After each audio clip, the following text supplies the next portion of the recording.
বন্ধুরা, ইছাধারী নাগিন খুবই ভয়ঙ্কর হয়।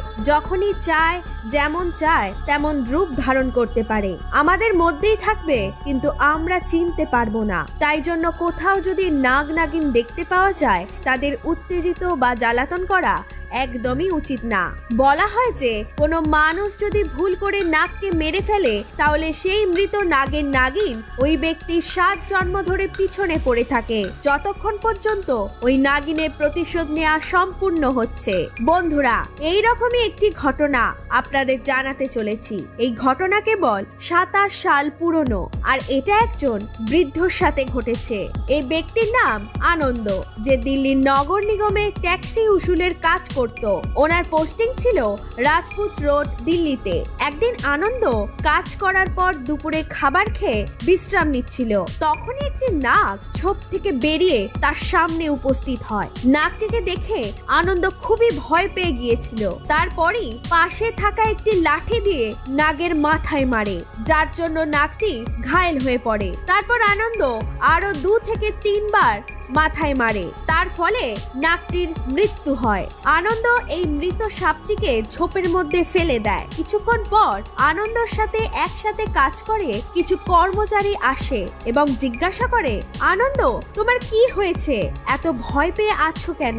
তখন আনন্দ বলে, আমি একজন নাগকে মেরে ফেলেছি। তারা বলে যে তুমি খুবই খারাপ কাজ করেছো। ওদের মধ্যে 2-1 জন ব্যক্তি বলে, এখানে কয়েকদিন ধরে নাগ নাগিনের যুগল আমরাও দেখেছি, এই জঙ্গলের মধ্যেই হয়তো থাকতো। এরপর তো নাগিন সমস্ত জানলে আনন্দ তোমার সাথে প্রতিশোধ অবশ্যই নেবে। আনন্দ এই কথা শুনে তার মনে হলো সবটাই ফালতু।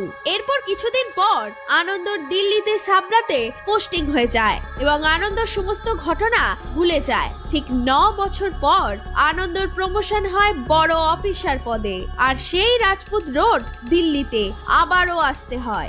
আগের সমস্ত ঘটনা সে ভুলে গিয়েছিল। একদিন ডিউটি কমপ্লিট করে যখন দুপুরের খাবার খেতে বসেছিল, তখন নাগিন এসে তার সামনে ফোনা তুলে বসে।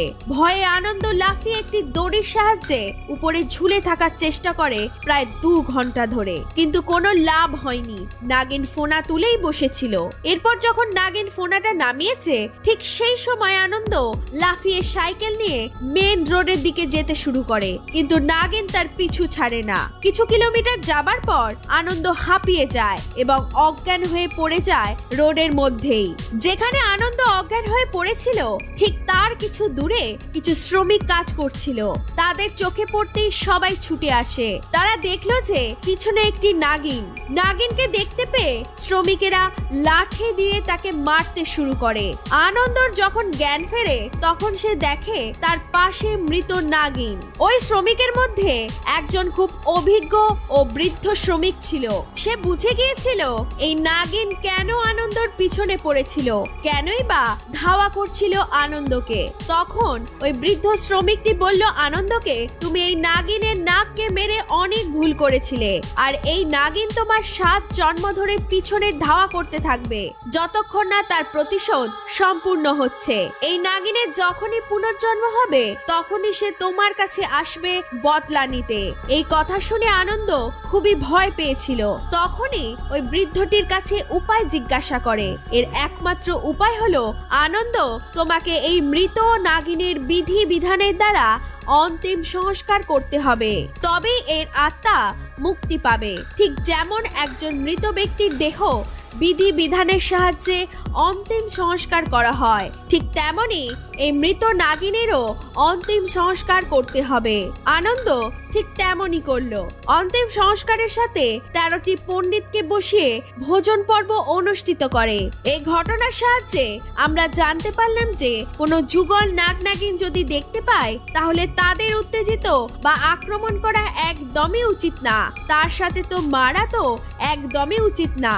আর কোনো নাগ যদি আক্রমণাত্মক বা ভয়ঙ্কর হয়, তবে তাকে যদি মেরে ফেলাও হয়, তবে বিধি বিধানের দ্বারা অবশ্যই অন্তিম সংস্কার করে দেওয়া জরুরি। আজকের ভিডিওটি এই পর্যন্তই। দেখা হবে পরের এক ভিডিওতে। আর এই রকম ইন্টারেস্টিং ভিডিও আরো দেখতে অবশ্যই কমেন্ট করতে ভুলবেন না। তার সাথে লাইক এবং শেয়ার করতে অবশ্যই ভুল করবেন না। আপনারা সকলে ভালো থাকবেন। ধন্যবাদ।